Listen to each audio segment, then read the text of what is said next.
গন্তব্য কাবুল। সৈয়দ মুজতবা আলী। লেখক পরিচিতি: সৈয়দ মুজতবা আলী ১৯০৪ খ্রিস্টাব্দের ১৩ই সেপ্টেম্বর পিতার কর্মস্থল আসামের করিমগঞ্জে জন্মগ্রহণ করেন। তার পৈতৃক নিবাস বৃহত্তর সিলেট জেলায়। তার পিতার নাম সৈয়দ সিকান্দার আলী। মোস্তফা আলীর শিক্ষা জীবনের অধিকাংশ সময় কেটেছে শান্তিনিকেতনে। তিনি বিশ্বভারতী বিশ্ববিদ্যালয় থেকে ১৯২৬ সালে স্নাতক ডিগ্রি লাভ করেন। জার্মানির বন বিশ্ববিদ্যালয় থেকে তিনি পিএইচডি ডিগ্রি অর্জন করেন। আফগানিস্তানের কাবুলে কৃষি বিজ্ঞান কলেজে কিছুকাল অধ্যাপনা করেন তিনি।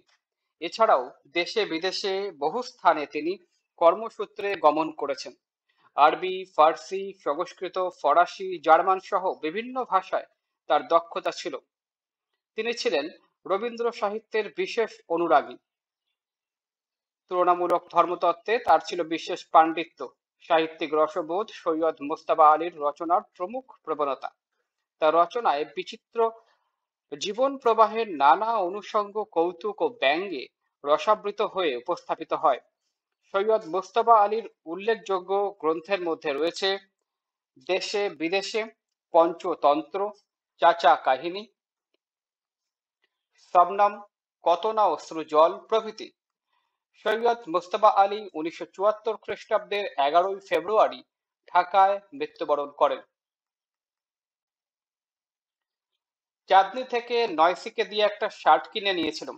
তখনকার দিনে বিচক্ষণ বাঙালির জন্য ইউরোপিয়ান থার্ড নামক একটি অত্যন্ত প্রয়োজনীয় প্রতিষ্ঠান ভারতের সর্বত্র আনাগোনা করত।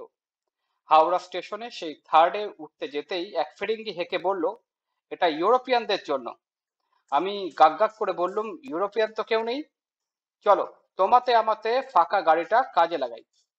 এক তুলনাত্মক ভাষাতত্ত্বের বইয়ে পড়েছিলুম, বাংলা শব্দের আন্তর্দেশে অনুস্বার যোগ করিলে সংস্কৃত হয়।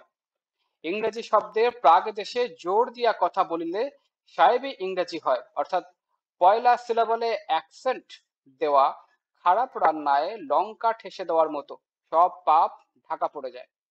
সোজা বাংলায় এরই নাম গাক গাক করে ইংরেজি বলা।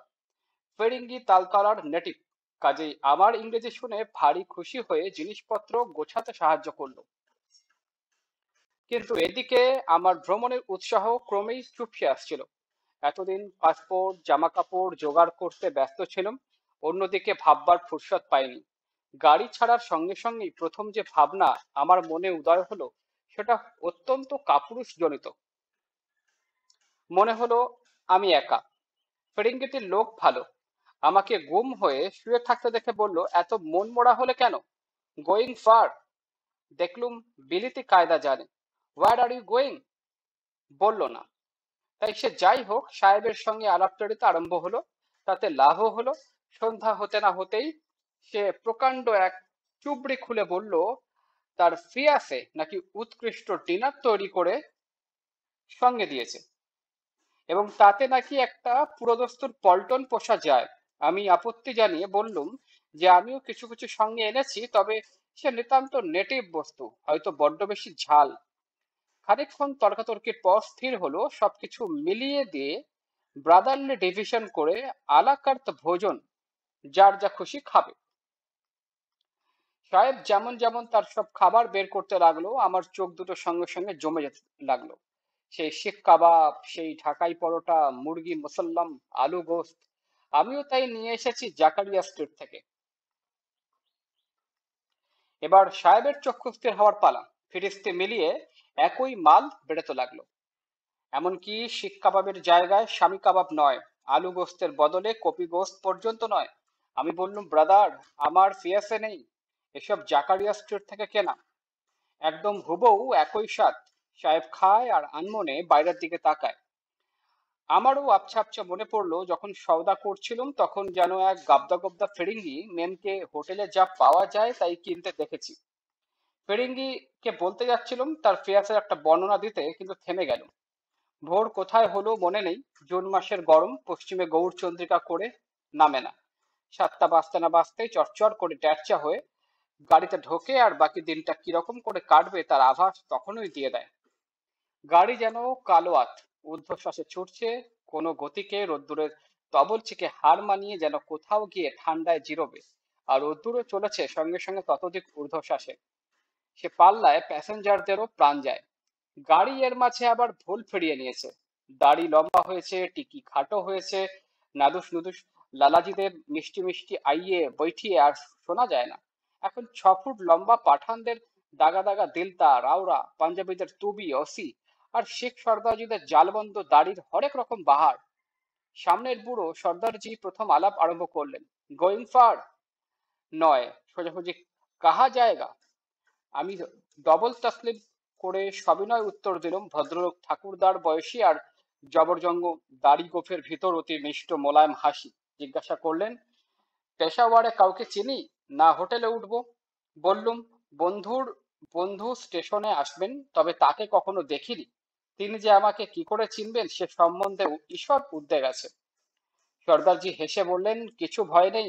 পেশোয়া স্টেশনে এক গাড়ি বাঙালি নামে না, আপনি 2 মিনিট সবুর করলেই তিনি আপনাকে ঠিক খুঁজে নেবেন। আমি সাহস পেয়ে বললুম, তা তো বটেই, তবে কিনা শার্ট পরে এসেছি। সর্দারজি এবার অট্টহাস্য করে বললেন, শার্টে যে 1 ফুট জায়গা ঢাকা পড়ে, তাই দিয়ে মানুষ মানুষকে চেনে নাকি? আমি আমতা আমতা করে বললুম, তা নয়, তবে কিনা ধুতি পাঞ্জাবি পরলে হয়তো ভালো হতো। সর্দারজিকে হারাবার উপায় নেই।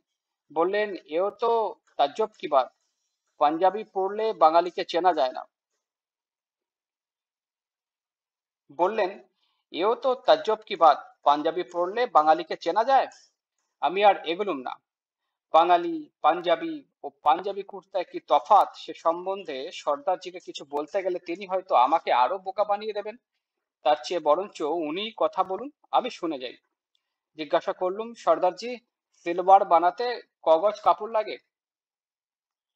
বললেন, দিল্লিতে 3.5, জলন্ধরে 4.5, লাহোরে 5.5, লাল মুসায় 6.5, রাওয়ালপিন্ডিতে 7.5, তারপর পেশোয়ারে এক লম্ফে 10.5। খাস পাঠান মুল্লুক কোহাট খাইবারে পুরো থান 20 গজ। হ্যাঁ, তাও আবার খাকি শার্টিং দিয়ে বানানো। আমি বললুম, এরকম এক বস্তা কাপড় গায়ে জড়িয়ে চলাফেরা করে কি করে? মারপিট, খুন, রাহাজানির কথা বাদ দিন। সর্দারজি বললেন, আপনি বুঝি কখনো বায়োস্কোপ যান না? আমি এই বুড়ো বয়সেও মাঝে মাঝে যাই। না গেলে ছেলে ছোকরাদের মতিগতি বুঝবার উপায় নেই। আমার আবার একপাল নাতি নাতনি। এই সেদিন দেখলুম 200 বছরের পুরনো গল্পে এক মেম সাহেবের ফ্রকের পর ফ্রক পরেই যাচ্ছেন, মনে নেই 10খানা না 12খানা, তাতে নিদেন পক্ষে 40 গজ কাপড় লাগার কথা। সেই পরে যদি মেমরা নেচে কুদে থাকতে পারেন, তবে মদ্দা পাঠান 20 গজি সেলোয়ার পরে মারপিট করতে পারবে না কেন? আমি খানিকটা ভেবে বললুম, হক কথা, তবে কিনা বাজে খরচ। ইতোমধ্যে গল্পের ভিতর দিয়ে খবর পেয়ে গিয়েছি যে পাঠান মুলুকের প্রবাদ, দিনের বেলা পেশোয়ার ইংরেজের, রাত্রে পাঠানে। শুনে গর্ব অনুভব করেছি বটে যে বন্দুকধারী পাঠান কামানধারী ইংরেজের সঙ্গে পাল্লা দিতে পারে, কিন্তু বিন্দুমাত্র আরাম বোধ করেনি। গাড়ি পেশোয়ার পৌঁছবে রাত 9টায়। তখন যে কার রাজত্বে গিয়ে পৌঁছবো তাই মনে মনে নানা ভাবনা ভাবছি, এমন সময় দেখি গাড়ি এসে পেশোয়ারেই দাঁড়ালো। 2, প্ল্যাটফর্মে বেশি ভিড় নেই। জিনিসপত্র নামাবার ফাঁকে লক্ষ্য করলুম যে 6 ফুটি পাঠানদের চেয়েও এক মাথা উঁচু এক ভদ্রলোক আমার দিকে এগিয়ে আসছেন। কাতর নয়নে তার দিকে তাকিয়ে যতদূর সম্ভব নিজের বাঙালিত্ব জাহির করার সঙ্গে সঙ্গেই তিনি এসে উত্তম উর্দুতে আমাকে বললেন, তার নাম শেখ আহমদ আলী। আমি নিজের নাম বলে এক হাত এগিয়ে দিতেই তিনি তার দুহাতে সেটি লুফে নিয়ে দিলেন এক চাপ, পরম উৎসাহে, গরম সম্বর্ধনায়। সে চাপে আমার হাতের 5 আঙুল তার 2 থাবার ভিতর যখন লুকোচুরি খেলছে, খানিকটা কোলে পিঠে খানিকটা টেনে হিচড়ে তিনি আমাকে স্টেশনের বাইরে এনে একটা টাঙায় বসালেন। আমি তখন শুধু ভাবছি, ভদ্রলোক আমাকে চেনেন না, জানেন না, আমি বাঙালি, তিনি পাঠান, তবে যে এত সম্বোধনা করছেন তার মানে কি? এর কতটা আন্তরিক আর কতটা লৌকিকতা!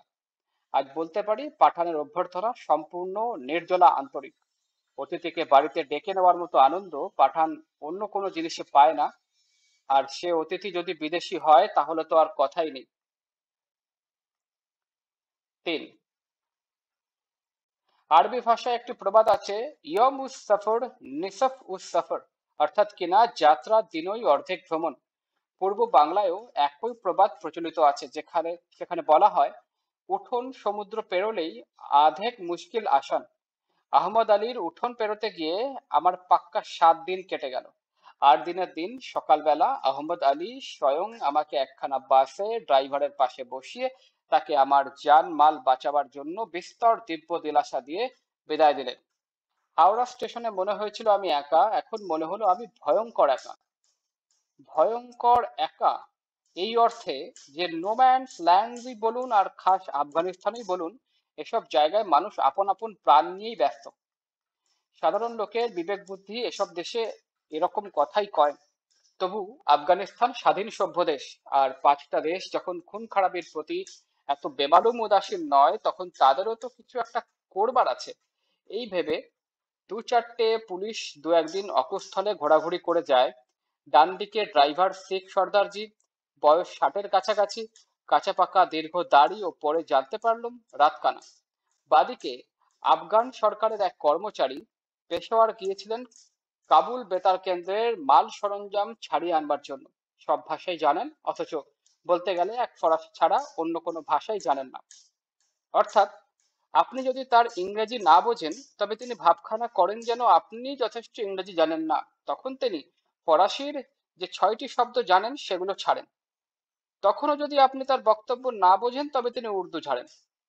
শেষটায় এমন ভাব দেখান যে অশিক্ষিতদের বর্বরদের সঙ্গে কথা বলবার ঝকমারি আর তিনি কত পোহাবেন। অথচ পরে দেখলুম ভদ্রলোক অত্যন্ত বন্ধুবৎসল, বিপন্নের সহায়। তারও পরে বুঝতে পারলুম ভাষা বাবদে ভদ্রলোকের এক দুর্বলতা কেন, যখন শুনতে পেলুম যে তিনি অনেক ভাষায় পাণ্ডিত্যের দাবি করে বেতারে চাকরি পেয়েছেন।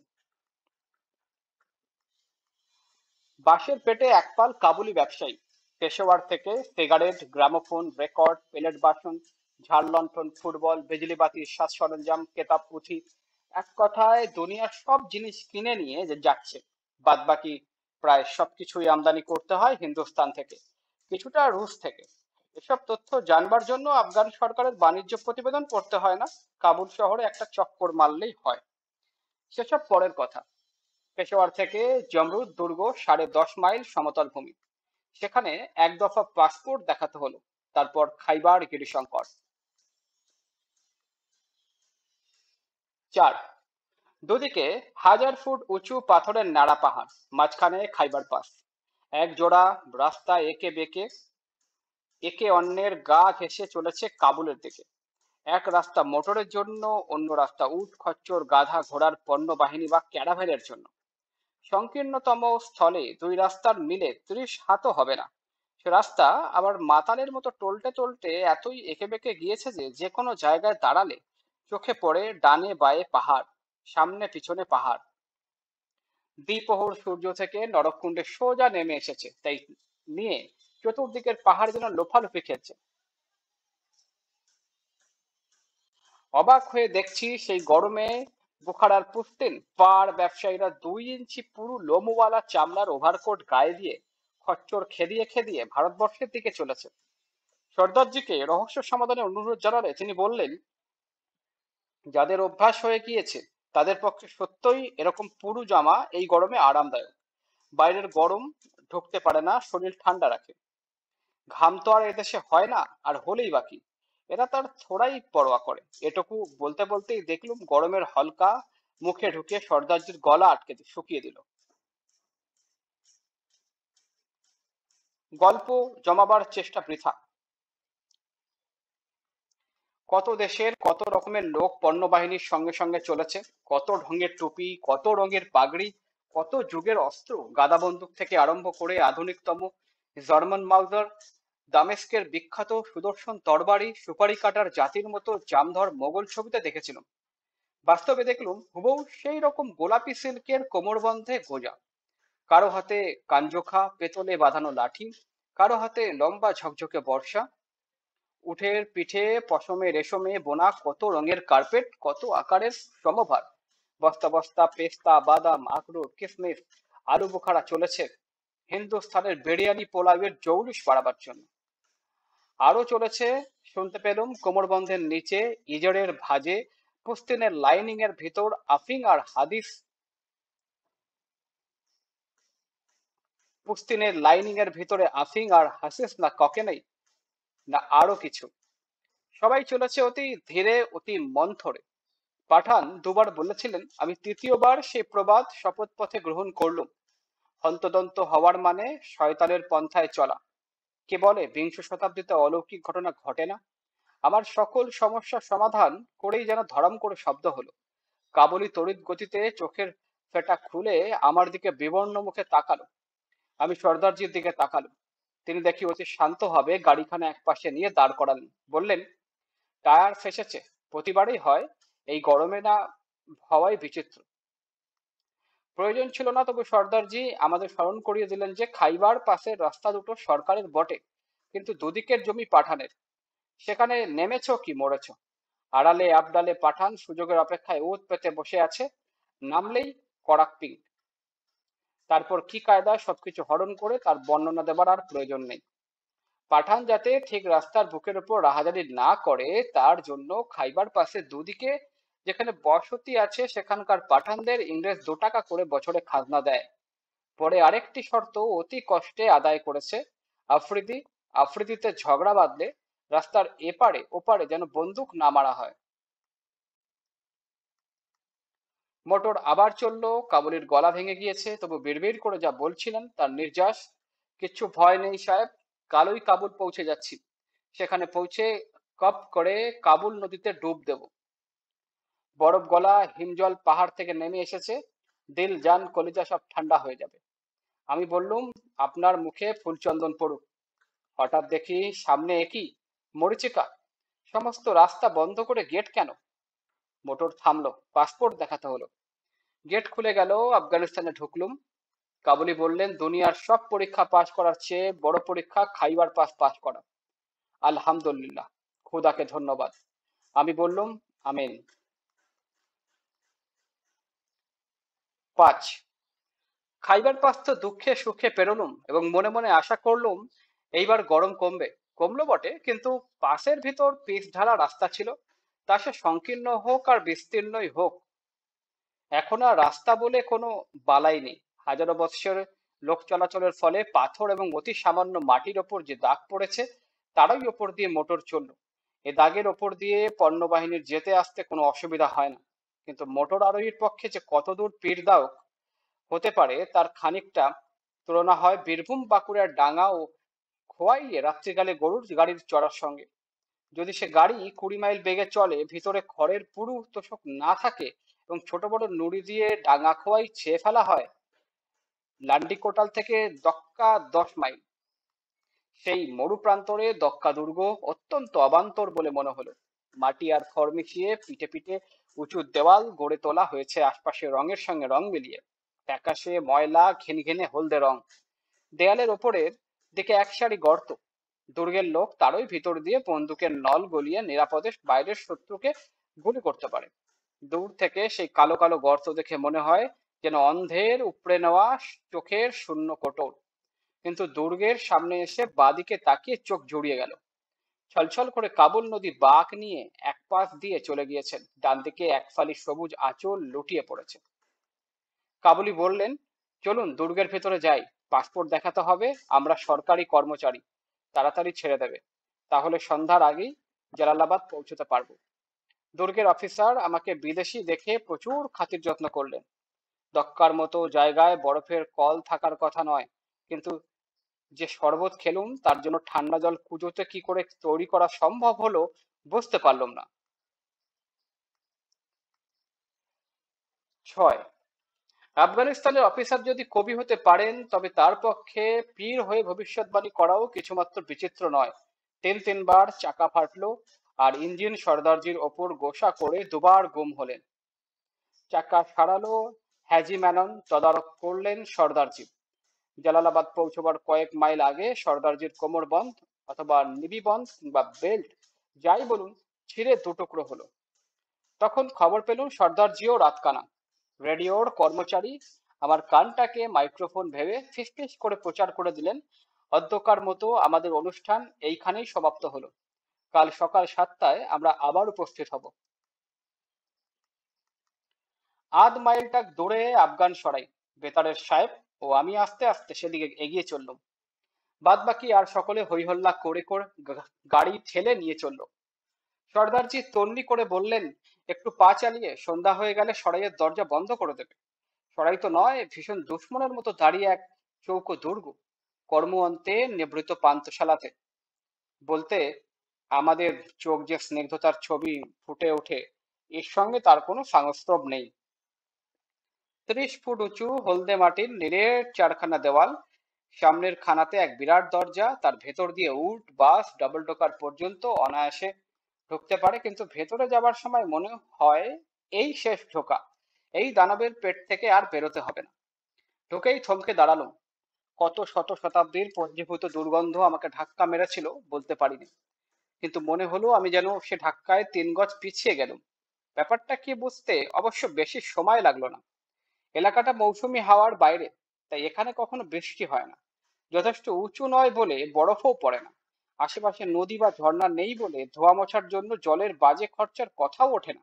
অতএব সেকারদার শাহী বাজিরাজ থেকে আরম্ভ করে পরশুদিনের আস্ত ভেড়ার পাল যেসব অবদান রেখে গিয়েছে তার স্থলভাগ মাঝে মাঝে সাফ করা হয়েছে বটে, কিন্তু সূক্ষ্ম গন্ধ সর্বত্র এমনই স্তরীভূত হয়ে আছে যে ভয় হয় ধাক্কা দিয়ে না সরালে এগিয়ে যাওয়া অসম্ভব। সূচিভেদ্য অন্ধকার দেখেছি, এই প্রথম সূচিভেদ্য দুর্গন্ধ শুকলুম।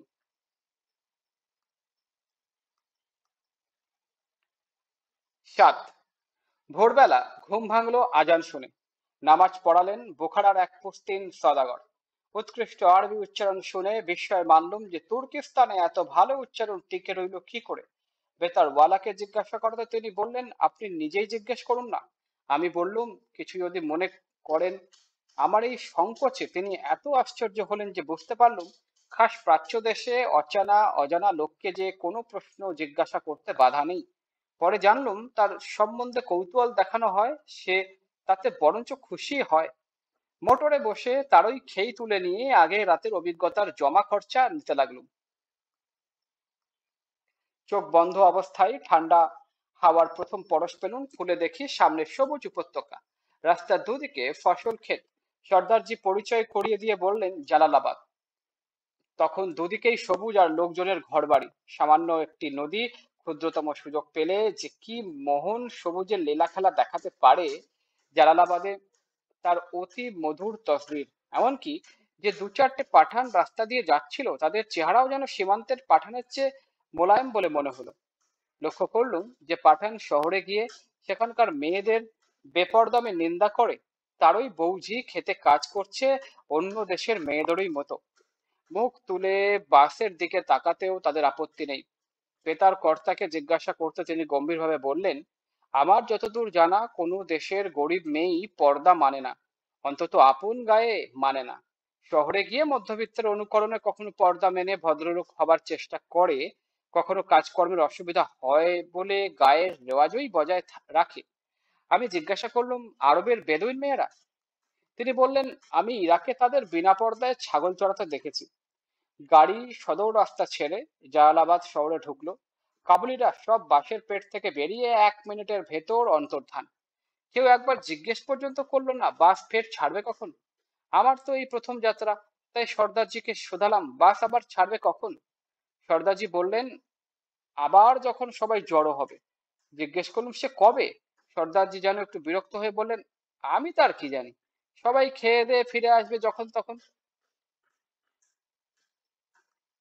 বেতারকর্তা বললেন, ঠায় দাঁড়িয়ে করছেন কি, আসুন আমার সঙ্গে। আমি শোধালাম, আর সব গেল কোথায়, ফিরবেই বা কখন? তিনি বললেন, ওদের জন্য আপনি এত উদ্বিগ্ন হচ্ছেন কেন? আপনি তো ওদের মালজানের জিম্মাদার নন। আমি বললুম, তা তো নই, কিন্তু যেরকম ভাবে হুট করে সবাই নিরুদ্দেশ হলো তাতে তো মনে হলো যে ওরা শিগগির ফিরবে। আর সন্ধ্যায় তাহলে কাবুল পৌঁছবে কি করে? বেতারকর্তা বললেন, সে আশা শিখে তুলে রাখুন। এদের তো কাবুল পৌঁছাবে কোনো তাড়া নেই। বাস যখন ছিল না তখন ওরা কাবুল পৌঁছতো 15 দিনে, এখন 4 দিন লাগলেও তাদের আপত্তি নেই। জালালাবাদে পৌঁছেছে, এখানে সকলেরই কাকা মামা শালা কেউ না কেউ আছে, তাদের তত্ত্ব তালাশ করবে, খাবে দাবে, তারপর ফিরে আসবে।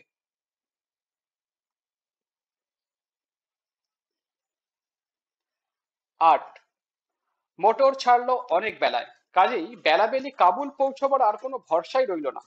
পেশোয়ার থেকে জালালাবাদ 100 মাইল, জালালাবাদ থেকে কাবুল আরো 100 মাইল। শাস্ত্রে লেখে সকলে পেশোয়ার ছেড়ে সন্ধ্যায় জালালাবাদ পৌঁছবে।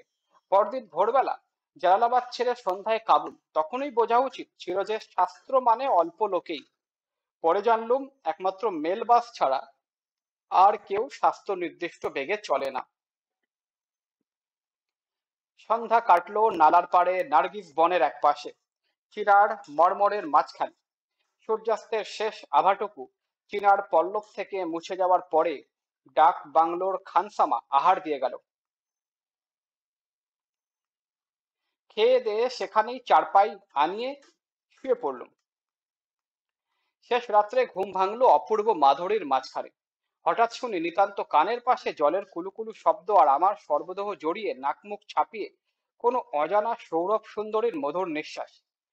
শেষ রাত্রে নৌকা যখন বিল ছেড়ে নদীতে নামে, তখন যেমন নদীর কুলুকুলু শব্দে ঘুম ভেঙে যায়, জানালার পাশে শিউলি গাছ থাকলে শরতের অতি ভোরে যেরকম তন্দ্রা টুটে যায়, এখানে তাই হলো। কিন্তু দুয়ে মিলে গিয়ে এ সঙ্গীত বহুবার শুনেছি, কিন্তু তার সঙ্গে এহেন সৌরভ সোহাগ জীবনে আর কখনো পাইনি।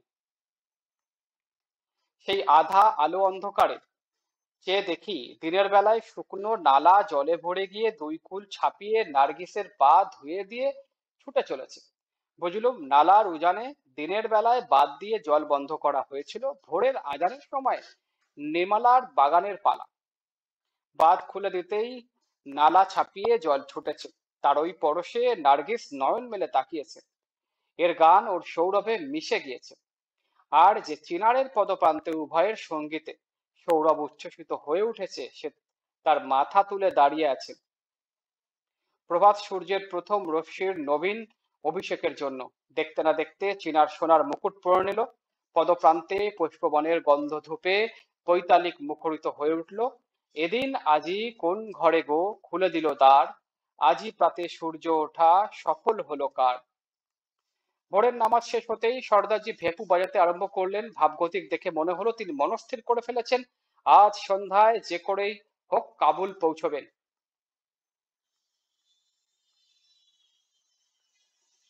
শব্দার্থ ও টিকা। হাওড়া স্টেশন পশ্চিমবঙ্গের একটি রেল স্টেশন। আয়তনের দিক থেকে একটি ভারতের একটি বৃহত্তর রেল স্টেশন। বর্তমানে এই স্টেশনে 26টি প্ল্যাটফর্ম আছে। প্রাগদেশ কোনো কিছুর শুরুতে, পূর্বদেশ পূর্বস্থান। ফেরিঙ্গি ফার্সি থেকে আগত শব্দ, এর অর্থ হলো ফরাসি বা ইউরোপিয়ান। তবে ব্রিটিশ শাসিত ভারতবর্ষের সাদা চামড়ার বিদেশি মানেই ফিরিঙ্গি বলে অভিহিত হতেন। নেটিভ, ব্রিটিশ শাসিত ভারতবর্ষে ব্রিটিশরা ভারতীয়দের নেটিভ বলে অভিহিত করতেন। এর মানে হলো স্থানীয়। যে ব্যক্তি যে দেশে বা যে পরিবেশে জন্মগ্রহণ করেন তিনি ওই দেশের বা পরিবেশের নেটিভ। ফিয়াসে, ভালোবাসার নারী। প্রাচীন ফরাসি ভাষায় এর অর্থ প্রতিজ্ঞা। আলাকার্থ, আলাকার্তে ফরাসি শব্দ, এর অর্থ খাদ্য তালিকা অনুযায়ী। জাকারিয়া স্ট্রিট কলকাতার একটি স্থান, হোটেলের জন্য বিখ্যাত, সব ধরনের খাবার পাওয়া যায়। গৌরচন্দ্রিকা ভূমিকা, প্রাককথন, কালোয়াত, ধ্রুপদ, খেয়াল ইত্যাদি সঙ্গীতে পারদর্শী শিল্পী। পেশোয়ার স্টেশন পাকিস্তানের পেশোয়ারে অবস্থিত রেল স্টেশন। দিল্লি ভারতের রাজধানী শহর, পৃথিবীর দ্বিতীয় বৃহত্তম জনবহুল শহর হিসেবে পরিচিত। আয়তনের দিক থেকে ভারতের সবচেয়ে বড় শহর এবং ভারতের প্রাচীন শহরগুলোর মধ্যে অন্যতম। জলন্ধর ভারতের পাঞ্জাব প্রদেশের অতি প্রাচীন শহর, পরিষ্কার পরিচ্ছন্ন শহর হিসেবে পরিচিত। রাওয়ালপিন্ডি পাকিস্তানের রাজধানী ইসলামাবাদ থেকে 9 মাইল দূরের শহর রাওয়ালপিন্ডি, পাকিস্তানের সবচেয়ে ঘনবসতিপূর্ণ শহর। পেশোয়ার পাকিস্তানের খাইবার পাখতুন প্রদেশের সবচেয়ে বড় শহর পেশোয়ার। খাইবার পাসের শেষ পূর্ব প্রান্তের হ্রদের পাশে শহরটি অবস্থিত। মধ্য ও দক্ষিণ এশিয়ার সাংস্কৃতিক বৈচিত্র্যে শহরটি সমৃদ্ধ। টাঙ্গা, টাট্টু ঘোড়ায় টানা 2 চাকার গাড়ি। খাইবার পাস গিরিপথ, এই গিরিপথের মাধ্যমে পাকিস্তান ও আফগানিস্তানের মধ্যে সংযোগ সাধিত হয়েছে। পৃথিবীর প্রাচীনতম রাস্তার মধ্যে এটি অন্যতম। আলেকজান্ডার দি গ্রেট ও চেঙ্গিস খান থেকে শুরু করে মুসলিম শাসকগণ তাদের বিশ্ব বিজয়ে খাইবার পাস ব্যবহার করেছেন। প্রথম বিশ্বযুদ্ধের সময় যুদ্ধ কৌশলের অংশ হিসেবে ব্রিটিশরা এই খাইবার প্রথম বিশ্বযুদ্ধের সময় যুদ্ধ কৌশলের অংশ হিসেবে ব্রিটিশরা এই খাইবার পাস দিয়ে একটি ভারী রেলওয়ে নির্মাণ করে।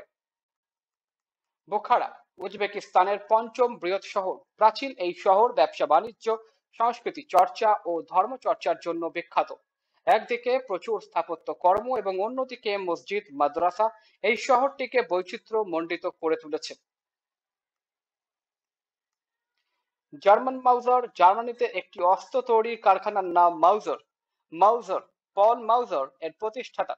1874 সালের 23শে মে কারখানাটি প্রতিষ্ঠিত হয়। এখনো এই প্রতিষ্ঠানের ডিজাইনকৃত রাইফেল ও পিস্তল সারা পৃথিবীতে বিক্রি হয়।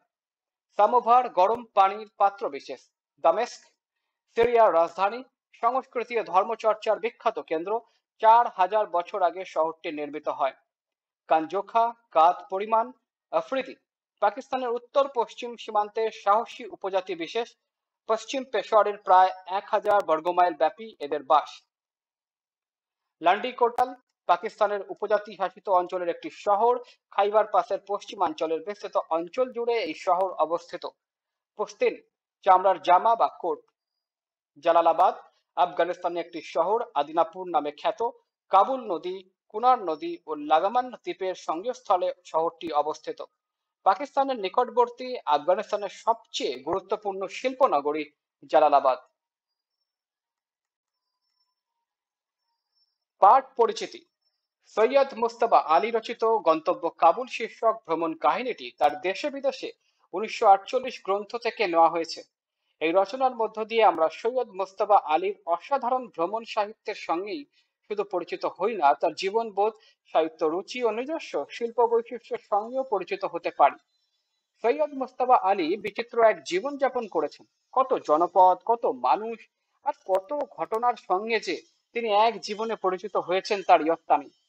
আর সেই জনপদ, সেই মানুষ আর সেই সব ঘটনাকেও তিনি দেখেছেন কখনো রসিকের চোখে, কখনো ভাবুকের চোখে এবং কখনো বা বিদগ্ধ পাণ্ডিত্যের মনন ও নিষ্ঠার চোখে। ফলে অনিবার্যভাবেই তার সব সৃষ্টির মতো ভ্রমণ সাহিত্য হয়ে উঠেছে তুখোড় জীবন চাঞ্চল্যে ভরপুর কথামালা।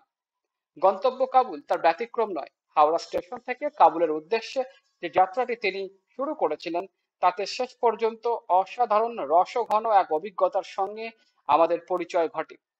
এই পরিচয় প্রতিটি পর্বে কত যে কৌতুক, কৌতূহল, হাসি ঠাট্টা, রম্য রসিকতা আর প্রজ্ঞা ও মননের পাঠকের জন্য অপেক্ষা করে তার কোনো তুলনা চলে না। যাত্রার শুরুতেই গাড়িতে উঠতে গেলে একজন ইংরেজ হাঁক দিয়ে বলেছিলেন, ওটা ইউরোপিয়ানদের জন্য। এই একটি মাত্র উক্তির মধ্যে ব্রিটিশ শাসিত 200 বছরের ইতিহাসের একটা মাত্রা অনুভব করা যায়। আবার সেই ফিরিঙ্গির সঙ্গে যখন শান্তিপূর্ণ ও বন্ধুত্বপূর্ণ যাত্রা শুরু হয় আর ভাগ বাটোয়ারা করে খাওয়া হয় নিজেদের সঙ্গে করে আনা বিচিত্র খাবার, তখন অন্য এক ইতিহাসের সঙ্গে আমাদের পরিচয় ঘটে। সেই ইতিহাস মানবিকতার, সাম্যের, সৌন্দর্যের। এই বিচিত্র মানুষজনের সঙ্গে মিলেমিশে আছে নানা ধরনের প্রকৃতি, ভূগোল, ইতিহাস ও নানা সংস্কৃতি। এই রচনায় সৈয়দ মোস্তফা আলী তার বিপুল অভিজ্ঞতার একটি অতি তাৎপর্যপূর্ণ অধ্যায়ের পরিচয় তুলে ধরেছেন। বহু নির্বাচনী প্রশ্ন,